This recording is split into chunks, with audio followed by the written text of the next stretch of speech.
Hello and welcome to a special edition of STARCAST from Planet Waves. My name is Eric Francis Compolino, the host of Planet Waves FM and the author of the Planet Waves horoscope and a few other bits and bobs here and there. I'm here today with an edition that's an overview of all things Taurus. Probably not all things, maybe just a few things, and also some of the upcoming events that are going to be in the sign Taurus. The sun entered the first of the four fixed signs at 1:14 a.m. Eastern Daylight Time, less than an hour after a rare hybrid total annular solar eclipse was visible down in the southern hemisphere, way down at the bottom of the planet. And so the sun is in Taurus. The moon is also in Taurus because the eclipse happened right on the imaginary line between Aries and Taurus. First the moon entered, followed close on its heels by the sun. And then on, I guess it's on Friday, the 21st, Mercury stations retrograde for 22 days.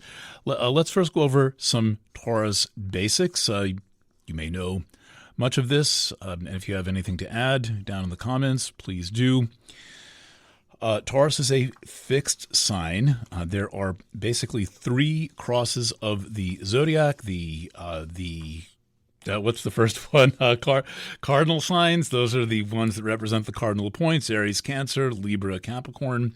The fixed signs that come at the middle of a season, whereas the cardinal signs always begin a season, the fixed signs come at the middle of a season, and those are Taurus, Leo, Scorpio, and Aquarius. They're all rather similar, followed by the mutable signs, which are Gemini, Virgo, Sag, and Pisces. So one of the ways to handle all of the complexity of astrology is to break things down into simpler categories and then go into more detail as you need it. And so one of the most basic categories, for example, as we all know, Taurus is an earth sign. There are three of those, but Taurus is also a fixed sign, and in many ways this tells you more about how Taurus feels and how it might handle something and its just general energetic signature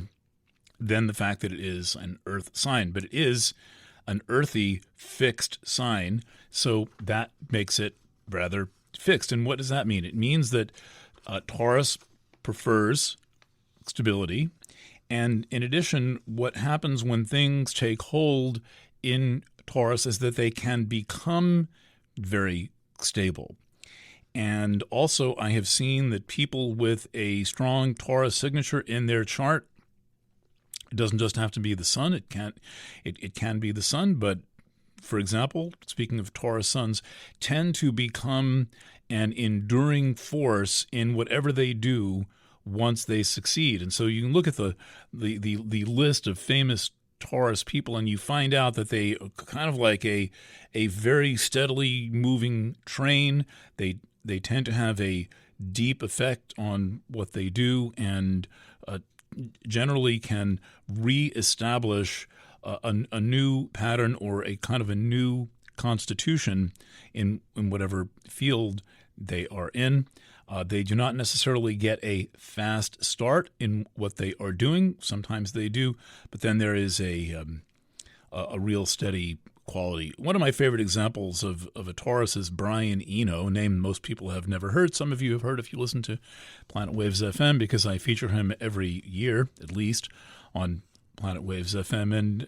And Eno, he just chugs along, putting out these albums that might only sell 50,000 or 75,000 copies, but he gets his place in the record catalog on a regular basis because he, for example, was behind the success of bands like U2 and Talking Heads, both of which are also led by Tauruses and both of which have also been enduring forces for, let's say, the development of their various rock genres. So Eno is a record producer and also a composer and a musician. And I spent a lot of time tuning into the work of these people and learning about their approaches and their methods and their collaborations. Eno worked very closely both with David Byrne and with Bono and the rest of U2.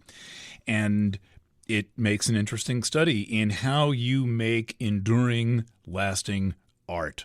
So that's one of the contributions of Taurus. And as a sign ruled by Venus, right, that should have been right in the lead, but as a sign ruled by Venus, we have an energy field that is sensitive to beauty and that is sensitive to this elusive thing known as the feminine, and also which is expressive in material form. It's not that Taurians are necessarily materialistic, but they tend to like their stuff in a certain way more than the rest of us like their stuff, and they also tend to be a little old-fashioned and traditional, which is why I could make a joke in a satire Taurus horoscope saying that your old radio is as good as any new radio, because nobody really has a new radio, right? So Taurus is like their old radio. They want their egg beater. They don't need a blender necessarily, unless it's margarita night, in which the case it will have a very good blender, but grandma's egg beater works just fine. They're wonderful at doing things like antiquing, and they are also they tend to be upholders of etiquette and of protocol. So I've got a Taurus friend named Neil, and Neil's the guy who will tell you exactly how long you're supposed to talk to someone at a cocktail party for, no more than 5 minutes, and is because you got to keep it circulating. And as the only person I have ever seen who has the Emily Post books on his bookshelf where everyone can see them, and I'm sure he has read them.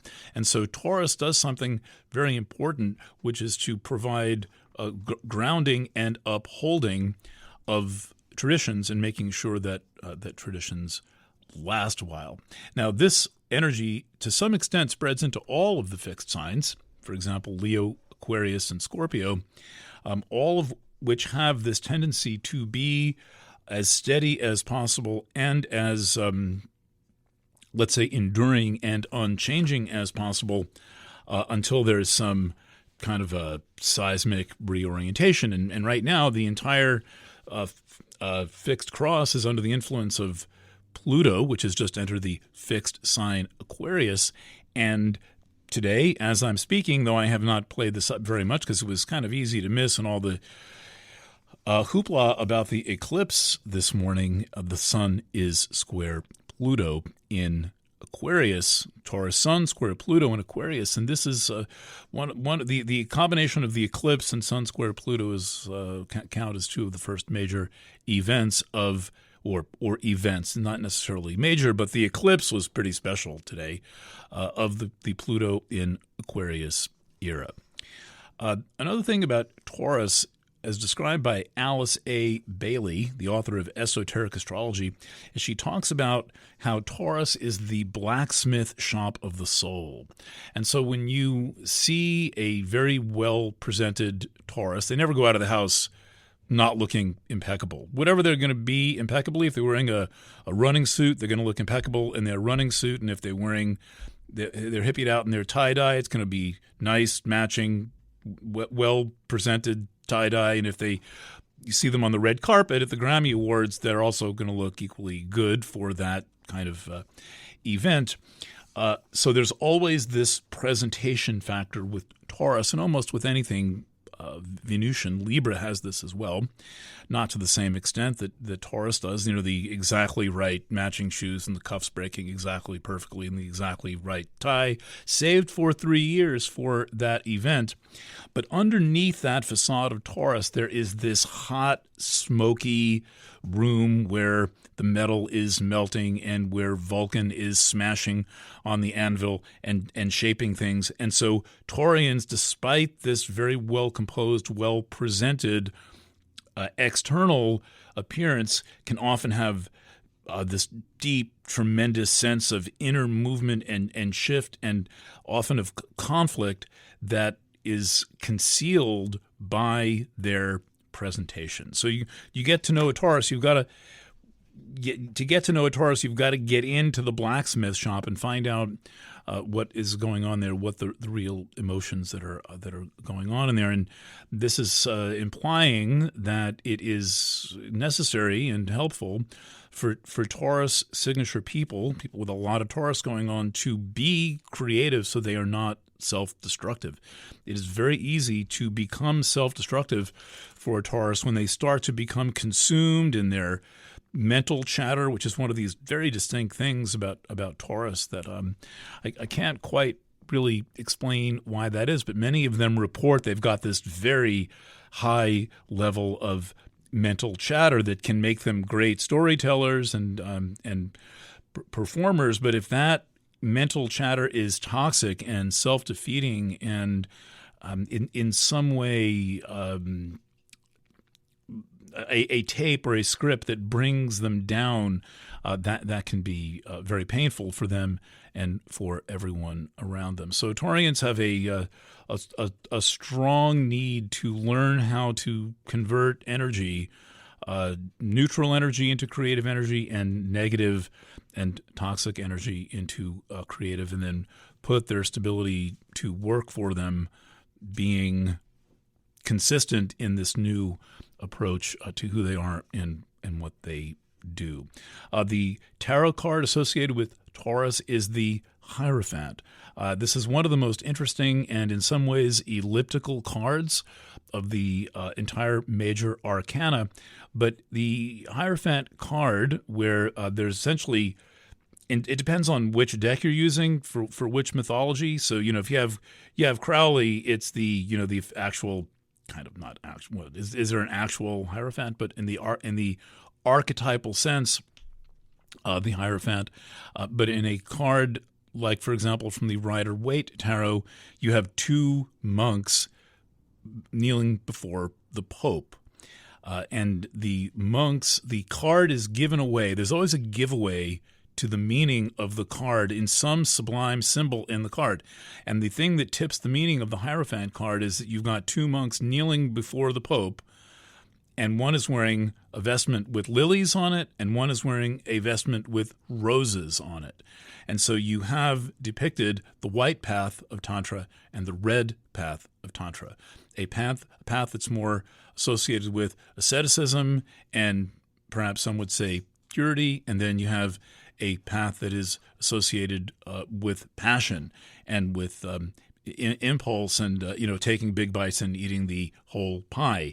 But the key is that the red path and the white path are equal before the authority of the Hierophant. And so there's not the need to judge so harshly what path someone is on, as long as they are true to their purpose and true to their teachings. The authority depicted, whether it's the Pope or the Hierophant or whoever it might be in that version of the deck, it's always some authority, is really an internal authority that we learn to cultivate. And when I see the card, the Hierophant, come up in a reading, I think, okay, it's time to pause for a minute and, let's say, seek some form of higher counsel, or go to a kind of a thought form where I'm really asking, what is the right approach? What is the right thing? So the Hierophant card generally implies a question in itself, which is the right approach, ? And then also is suggestive that you don't necessarily need to be too judgmental of what the right approach is or might be. Okay, so more on that as we proceed through Taurus. I'll have lots more to say. There's a whole bunch of events going on in Taurus. For example, on the 21st, Mercury stations retrograde in Taurus. The entire Mercury retrograde will be in Taurus. The Mercury-Sun conjunction takes place on May 1st. That's the midpoint in the Mercury retrograde. That's right when Mercury is exactly between the Earth and the Sun. That is on May 1st. On May 4th, there's the Sun conjunct Albion, formerly known as 1992 QB1. Any of my longtime readers have met 1992 QB1, the thresholder, who is Hierophant-like, and that the role of the thresholder is to assist people in their process of approaching the edge, whatever that edge may be. The thresholder takes you to the threshold. If you Google that word in my name, you'll come up with lots of things I've recorded and written about thresholders, and I'm fortunate to know and work with several of them. Then the very next day, the sun is opposed by the moon, and the moon passes through the penumbra of the shadow of the Earth for a lunar eclipse that takes place on Beltane. So Beltane is when the sun is at 15 degrees of Taurus. There's 3 other corresponding holidays. For example, Samhain, Lammas, and Imbolc are all significant days in the celestial calendar, all of them associated with the sun being exactly at the midpoint of a fixed sign. By the way, while we're on the subject, things that are at the midpoint of a fixed sign relate directly to anything in the first degree of a cardinal sign. So that's why I call things that occur at the midpoint of a fixed sign, for example, an opposition of the moon and the sun on Beltane, I refer to that as an Aries point event because it is mathematically and seasonally in harmony with the first degree of all of the cardinal signs. And so the upshot here is that anything that takes place around the middle of a fixed sign is in this kind of amplification zone where things can have greater significance and impact than you might have thought they had, or they blatantly have a tremendous impact on society and get a lot of attention. And the list of things that have happened around Aries points events is significant, and that is to say long and loaded with huge events, and it would be a fun presentation. In case anybody in the listening audience is an Aries point fan, finds this to be fascinating, we can collaborate on the research. So, and then tell people quickly what we learned.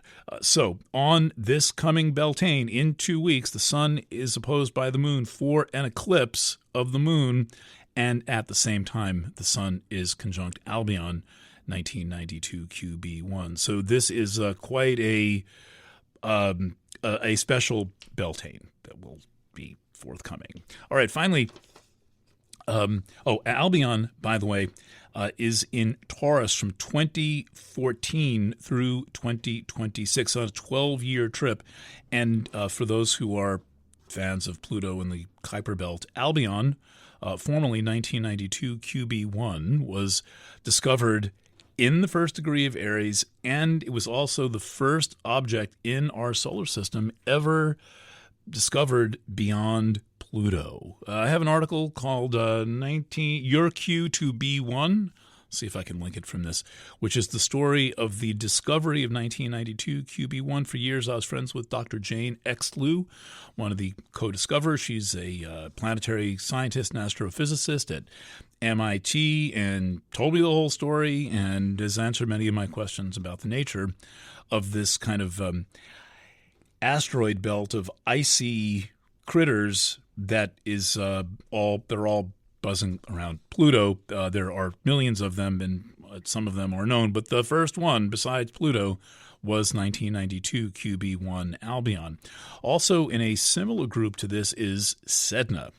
Many of you have heard of Sedna, care about Sedna. Sedna has been in Taurus has been in Taurus since 1967 and will be in Taurus through 2024. There'll be a bit of a phase out. It'll make a couple of retrogrades and re-enter. So this is a tremendously slow-moving planet. I think that Sedna is something like 21,000 years to orbit the sun. Right? Isn't that crazy? It's like a precession of equinoxes. Let's check. Hold on. Let's while I'm into that, it's not quite that long. The orbit of Sedna is 11,000. I was off by a little. I was off by a few millennia. 11,408 years it takes this object to orbit the sun. So when it moves through